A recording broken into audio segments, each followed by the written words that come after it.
I slapped my alarm as quickly and quietly as I could. While holding my hand over the alarm, I slowly turned to see if my wife had woken up. Jane always managed to look pretty, even when she was sleeping. Well, not really, but she looked pretty to me. I walked to the bedroom door on my way to the kitchen, making sure to avoid the creaky aged planks that made up my bedroom floor. I could practically step around them with my eyes closed. Jane has always loved the taste of fresh game. I could never understand what she liked about it, but I loved hunting, so it was a nice balance. I tried preparing the pots and plates as quietly as I could, but, you know, they're pots and plates. I told myself she couldn't hear anything I was doing, and the surprise wouldn't be ruined, but I'm certain I heard her trying to race back up the stairs quietly to spare my feelings. After leaving the kitchen ready for the meal I would prepare later, I grabbed my beautiful bolt-action CZ rifle and left out the front door. The outside world greeted me with a single tone that mirrored itself as far east as west. The blinding white frost of the cold winter morning created the illusion of distance at infinity, while simultaneously appearing completely flat and right in your face. A gentle breeze made sure my eyes never opened further than a squint.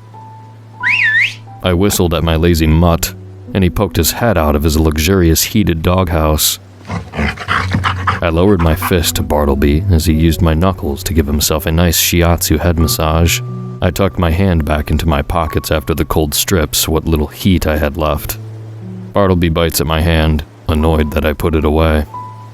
I led him to the passenger side of my truck, opened the door for him, and he hopped in, closing the door behind him with his jaws on the rag I wrapped around the handle on the inside.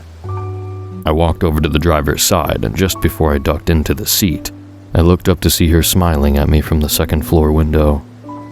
When I saw her, she flinched away, but quickly came back when she realized I had already seen her. She gives me a bashful smile and wave, and I shake my head, chuckling while waving back at her. I start the truck, and regret not getting the heater fixed. Even on high, it's only barely enough to allow me one hand on the wheel while I warm up the other. At least she's a reliable rig. We cut through the fresh snow with ease on the main road, heading towards a nice hunting spot that I frequently visit. Bartleby had already buried himself in his smelly blanket and refused to come out. I pat him over the blanket. "Come on, boy. Haven't you slept enough?" He stubbornly gives me a soft, as I reached into the glove box and pulled out a package of dried venison. I lay a piece next to his snout, and he briefly pokes his nose out to sniff and lick up the treat. I rub his head and continue down the road until I reach my right turn. After arriving, Bartleby and I left the truck and headed towards the tree line. Bartleby immediately finds a tree to mark his territory at, and as I wait for him, I begin to load up my rifle one round at a time. The forest is oddly quiet, until I hear faint footsteps in the distance. I squint my eyes to try and see what's causing the noise, and I see something coming towards us from in the woods. I used my scope to get a better look at the animal, and saw that it was a wolf sprinting in my direction. I looked further up, and saw an enormous pack of snarling wolves following closely behind the first. My eyes widened as an electric wave of shock sprang from my heart to all my fingers. Despite the biting cold, I broke out into a sweat. I hadn't even realized I dropped my bullets. After they lightly landed on the ground, I had already turned around to run for the truck, stopping when I didn't see Bartleby following. I must have stopped too quickly because my feet easily lost the ground, and I had found it with my hands in nearly my face. I got up as quickly as possible, ignoring my stinging hands.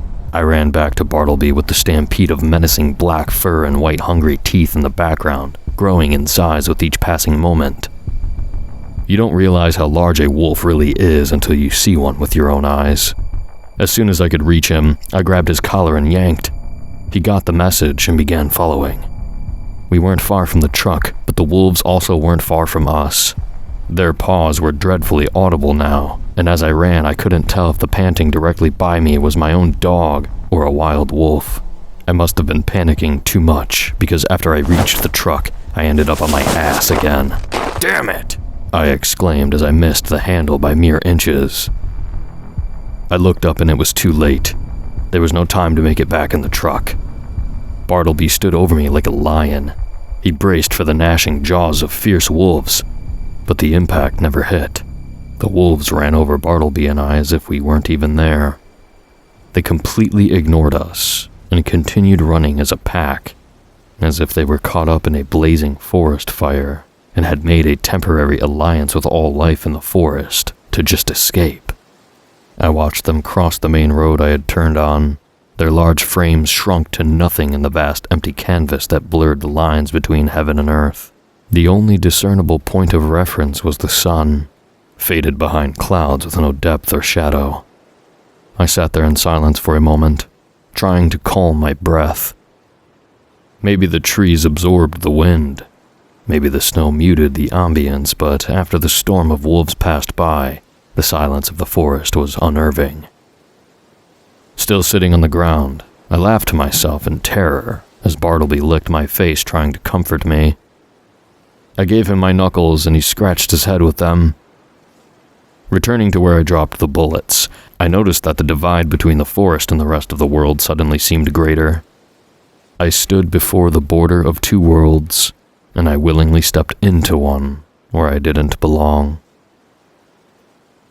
Walking through the forest, I looked up directly at the sun and felt no pain due to the clouds evenly distributing its light everywhere. Still morning, nearing noon.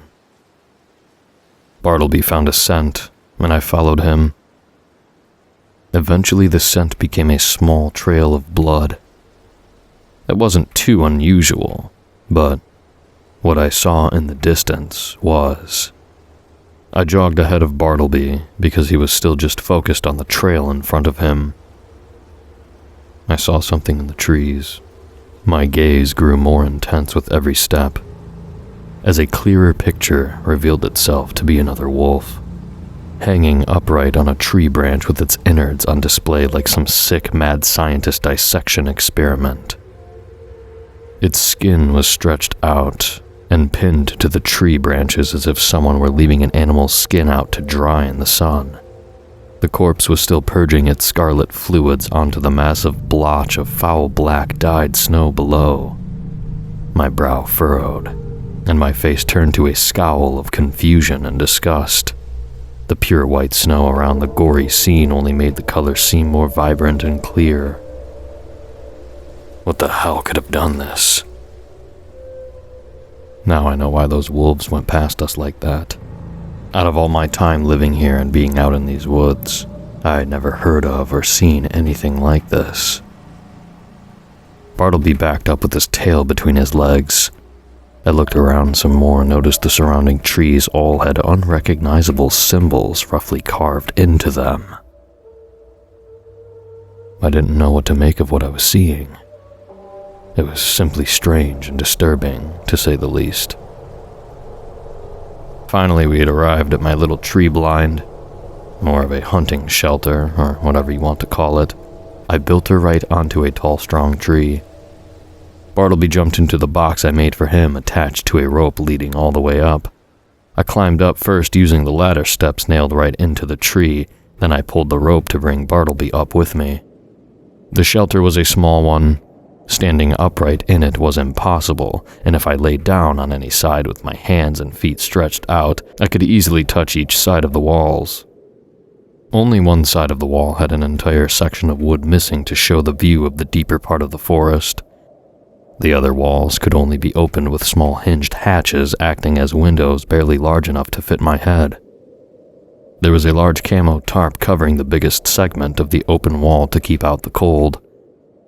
We sat patiently and comfortably inside, protected from the unrelenting cold, but despite the gentle howling of the wind, the forest was oddly quiet. I hadn't realized how clearly I could hear my blood pulsing to the beat of my heart in my head, until the silence was broken by a gentle knocking just behind my head, on the wooden wall where I was sitting. Immediately my veins froze over. My heart sank as my eyes grew. I tried to ease my growing heartbeat by thinking it was probably just a loose branch. I got up, hunched over, and looked at the hatch on the wall. I hesitated as I began to raise my hand towards the lock when another 3 knocks halted my movement. A weak voice from either a young boy or lady said, "Hello?" from the other side of the wall. The adrenaline came back, and I worried someone out there was freezing, in need of my help, but no, that couldn't be. How did they get up here? Have they been here for some time before I even arrived? Are they just hanging on the tree? No, if someone was out here in need of help, they wouldn't be waiting outside a shelter. I would have found them in here when I came up. I looked at Bartleby and was surprised he hadn't started barking. He stared at the wall intensely without moving. I opened my mouth to respond to whoever was on the other side, but for some reasons, my instincts were telling me to do as Bartleby was doing. Bartleby and I sat still, feeling like my heartbeat was being too loud. My body strained from being in an awkward position for too long. It felt like any small movement would mean trouble, so I ignored the static in my legs as they fell asleep from being in a crouched position for too long. The silence was broken by the sound of frozen planks crackling under the weight of something on the roof.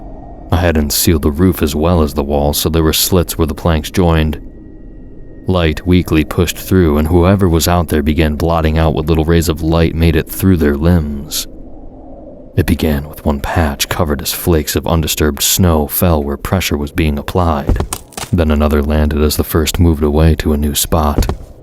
Another 2 appeared behind the first 2. Whatever was out there was taking their time crawling on all 4s. I began to question whether I had really heard a voice or if the silence of the forest had finally gotten to me. My lungs forgot how to work as I watched it continue across above us.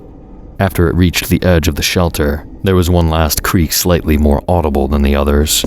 The shadow disappeared from the roof and briefly returned where the tarp was hiding us from the outside world. It had jumped. There was a thud on the floor below, muffled by the snow, then rapid footsteps that quickly decreased in volume.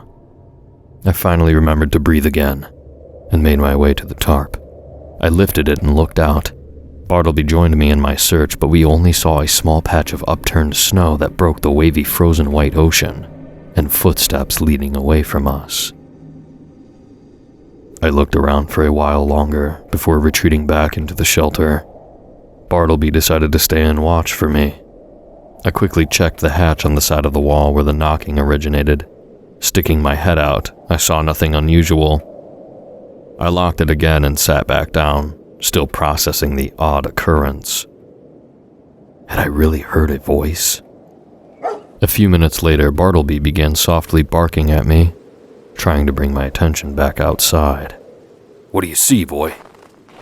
I asked while making my way over to him. I squinted into the distance where he was looking and saw movement far away. By the color of the animal, I was fairly certain it was a deer. I grabbed my rifle and put my scope in the animal's direction. I saw a deer slightly hidden behind a tree. The shot wasn't ideal, but clear enough. For a moment, I had forgotten about all that happened up to this point, but was quickly reminded that it wouldn't end there.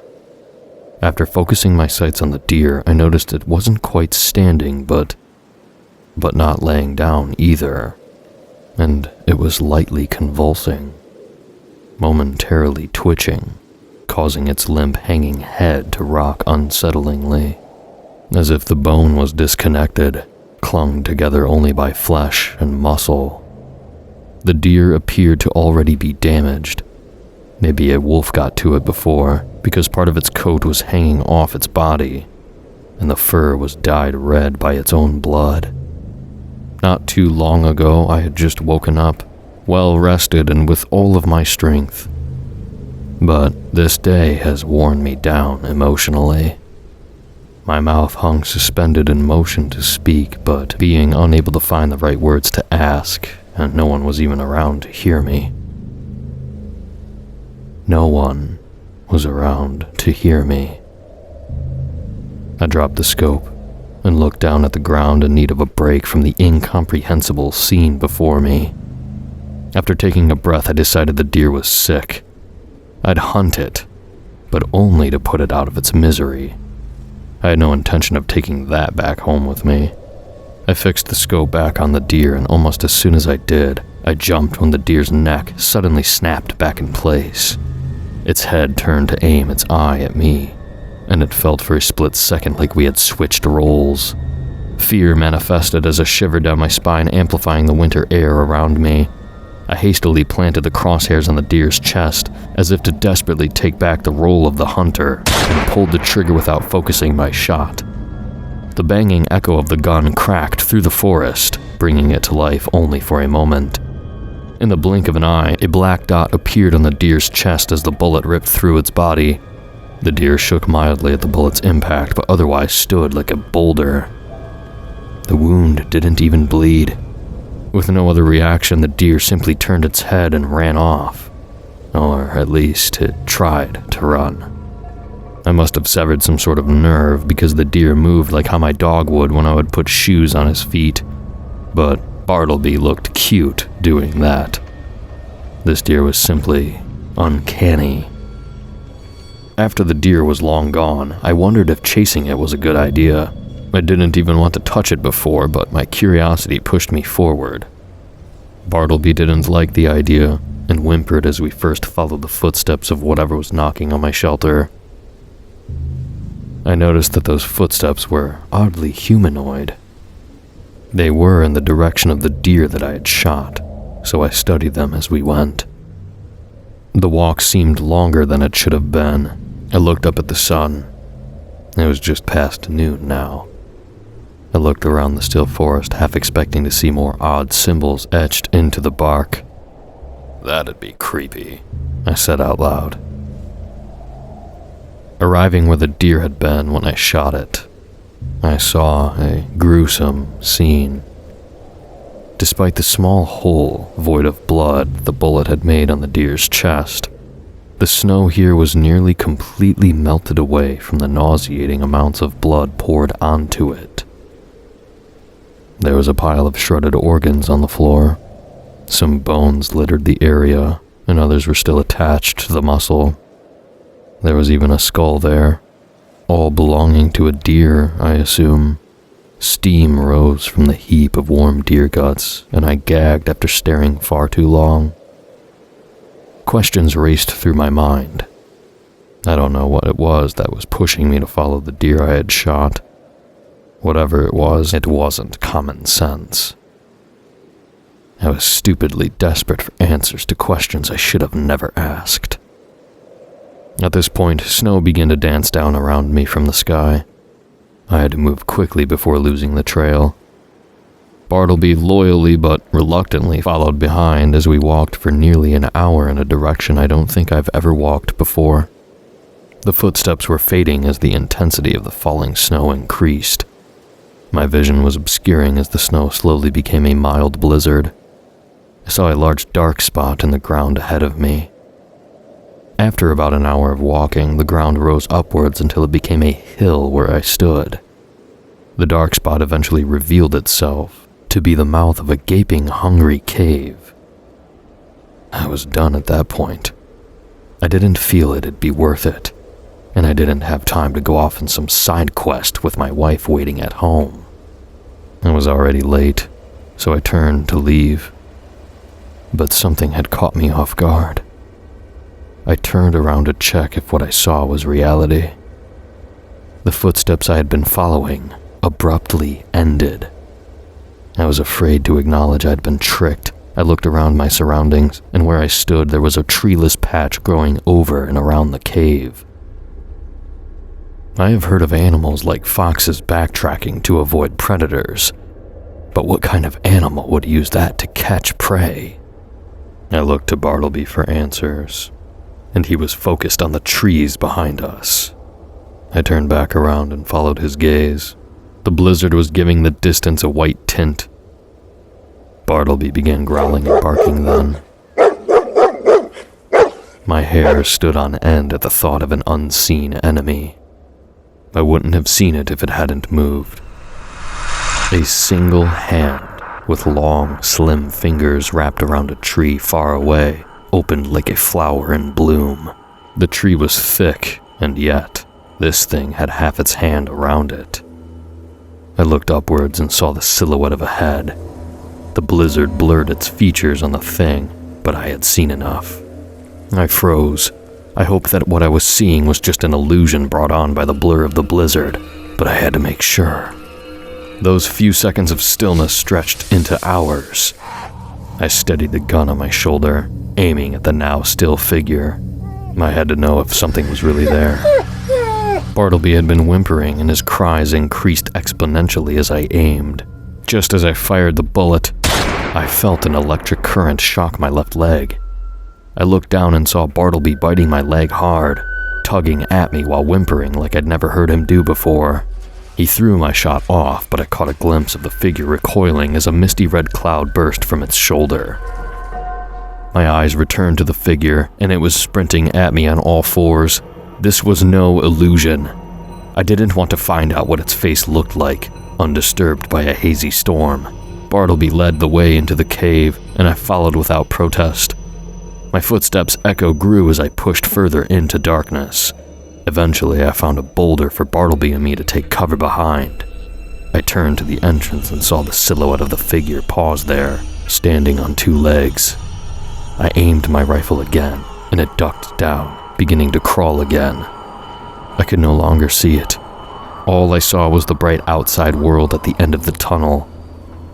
I sat there with Bartleby for a couple minutes, just listening for any movement. The wind caused an almost whistle-like effect inside the cave, making it difficult to make out which sounds were real and what was in my imagination. I decided it was best to keep the rifle in a defensive position as a shield rather than hope that I'd have time to lock on to my invisible target guided by sound alone. I thought my eyes were finally adjusting to the dark because I had convinced myself I could see hints of the cave walls around me, and just barely the outline of a tall, long-limbed humanoid figure. It was standing to my left not too far away. I don't understand why it hadn't attacked yet. I slowly aimed my rifle at it from my hip. I cannot stress how slowly I moved, making sure my aim was flawless. My finger slowly squeezed the trigger. I braced for the recoil, and a split second before, mere inches away from my left ear, I heard the same weak "Hello?" I flinched as the bullet hit my imaginary enemy. The flash gave me a brief scope of the area. There was no cave. I was surrounded by trees, covered with odd symbols. My adversary had already gotten far too close to me, biding its time, using the wind as a cover for its incremental movement in the dark. I could hear it begin to make its move, but Bartleby miraculously tackled the thing before I or it could react. A struggle began. I heard my dog snarling angrily at the same human voice that said hello, except now it was howling like the souls of the damned. I began yelling, not in fear or any emotion that I could clearly describe. My voice just flowed without my permission. The monster's cries died out, but Bartleby was showing no mercy. He continued barking, snapping his jaw and tearing at whatever that thing was. I've never heard Bartleby bark so intensely. It was as if he stopped taking breaths in between barking and continued his assault. I continued yelling as my ears began ringing. After my lungs were empty, a warm glow drew my eyes. I looked at my burning home. The flames raged on as I opened my mouth to release emotional pressure through my voice. I don't know if I even made a noise. A ringing in my ears had begun deafening my audible reality. I was shaking, even though I wasn't cold. The heat from the fire felt like it scorched the hairs from my face. My wife grabbed me by the shoulders and shook me violently. I continued yelling in her face in a delirious state. I stared at her, but I couldn't remember what her face looked like. She guided the rifle in my hands to her chest, while chanting something that I couldn't hear. I kept the rifle fixed on her, not knowing what else to do. She eventually walked away to the side of the house and got down on her knees. She began working on something on the floor, but I couldn't see what it was. The ringing in my head was unbearable. I couldn't explain any of my actions if I tried, but without hesitation, I lifted the barrel of my rifle to my chin and fired a round into my head.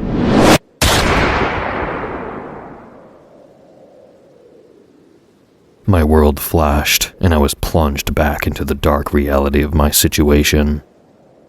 The transition shocked the air out of my lungs, and I fell to my knees, gasping for air. When I caught my breath, I noticed Bartleby whimpering weakly. I stepped towards where I heard him. "Bart, you okay, boy?" My voice quivered. I knelt down near his body. He whimpered softly. I lowered my fist to his head with tears in my eyes. Then I felt a fleshy, furless skull. I recoiled before attempting to touch it again. I reached my hand out to confirm, and again felt a fleshy body before me. I jolted up and pulled the trigger, aiming at the spot where that thing was laying in front of me. All I heard were clicks. I reloaded the rifle in a panic and attempted the trigger again. There was one last whimper as the bullet struck it. I looked towards the entrance and called out for Bartleby. "Here, boy. Where are you?" He responded with a strong bark, and I saw his silhouette appear at the end of the tunnel. I jogged to him, leaving the cave behind. Stepping outside, the world seemed darker than I remembered. Way too dark. I searched for the sun where I last saw it, but it had disappeared. It was now hanging low on the other side of the sky. Evening. How long was I in that cave for? Bartleby began walking ahead. I was eager to be done with this day, too.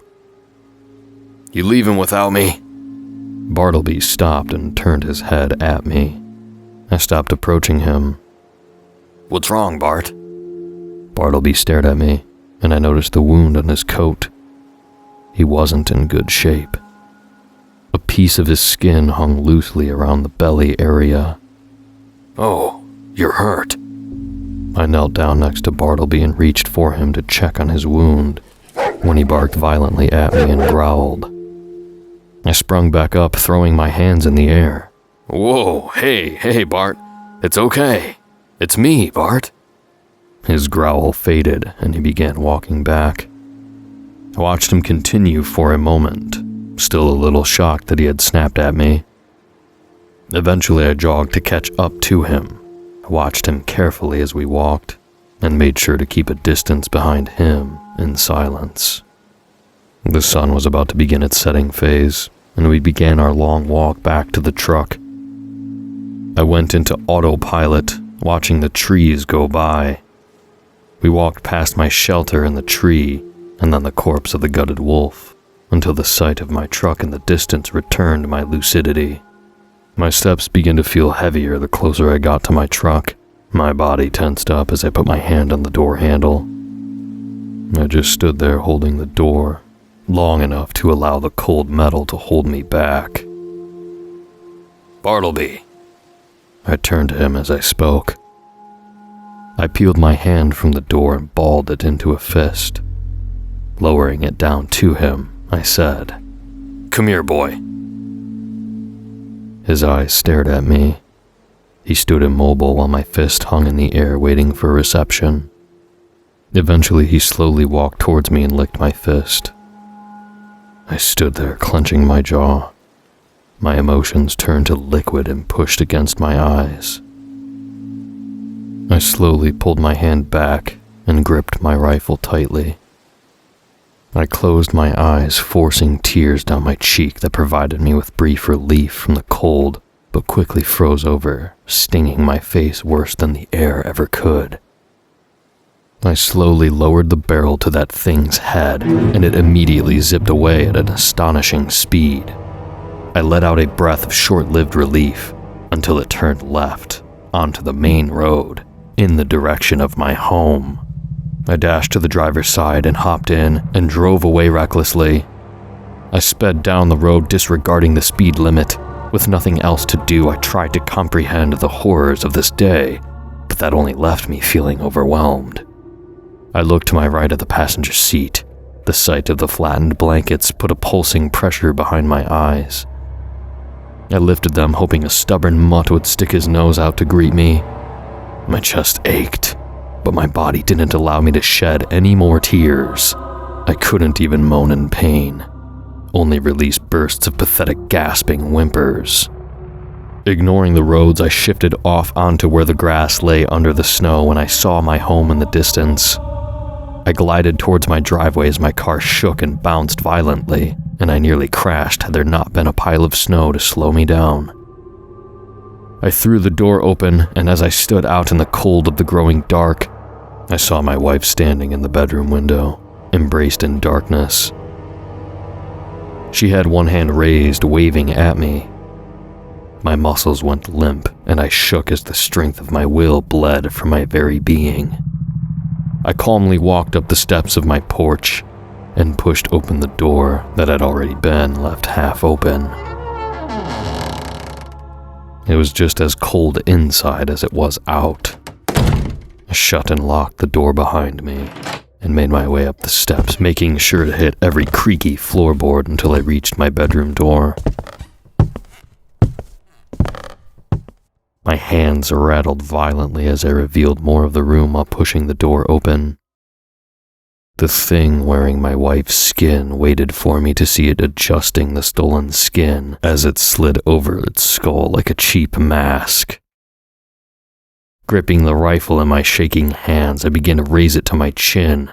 That's when it jumped towards me, inserting its fingers into my right side like it was warm butter. I don't remember falling, but I sat there against the wall looking at my exposed rib and heaving lung. Somehow I never lost grip on my rifle. When I looked up at the thing, it had been momentarily blinded as the stolen skin shifted around its eyes in the commotion. I somehow found the strength to get up on my feet with a horrible gurgled grunt in my throat. I stumbled down the hallway to the hatch leading up to my attic. I struggled to reach it with half of my torso muscles gone. Eventually, I brought the ladder down and climbed. I turned around and the thing was still desperately trying to readjust my wife's face onto its own like its existence depended on having an identity, even if it wasn't its own. I could see its bones shift like they were each their own separate entity. I continued up and locked the hatch when I was in the attic. I stood leaning on the slanted ceiling around me with my rifle aimed at the hatch. It banged on the hatch, each strike fully intending to pulverize the barrier. When it inevitably came up, I fired a round into its chest and confirmed my suspicion that a single round wouldn't do much, especially in my limited time. I finally got a good look at this demonic being. It seemed to have given up on my wife's face and showed what it was really made of. Its facial features writhed, desperately changing shape as if it were waiting for an input. Same went for the rest of its body, except for the parts where the stolen flesh hadn't fallen off. I fired again, this time aiming at the water heater behind the thing. It hissed moments before the bright flash sent me against the wall. I felt the burn of heat and cold simultaneously. The blaze burned the hairs off my face, and the cold behind me made them stand on end. I was weightless for the few moments I spent falling. I don't remember hitting the ground, but I woke up dazed. There was a patch of dirt unbothered by snow on the side of the house where a pretty red-leafed plant was growing next to me. I was worried I'd crushed part of it with my fall. The world was blurry, and seconds passed by as minutes. The world went dark as I closed my eyes. When I opened them again, I heard the shrieking bellows of 1,000 souls, both human and animal. When I looked at the source of the hellish cries, I saw dozens of contorted limbs, writhing as fire freed the souls trapped in the demonic vessel. Each of its heads displayed a unique skull, spazzing wildly as if it had forgotten what it originally looked like when it was birthed from the rankest bowels of hell. It began to run off aimlessly into the distance as its body fought with itself, unable to decide which direction to go. That was the last memory I could recall from the night I lost everything.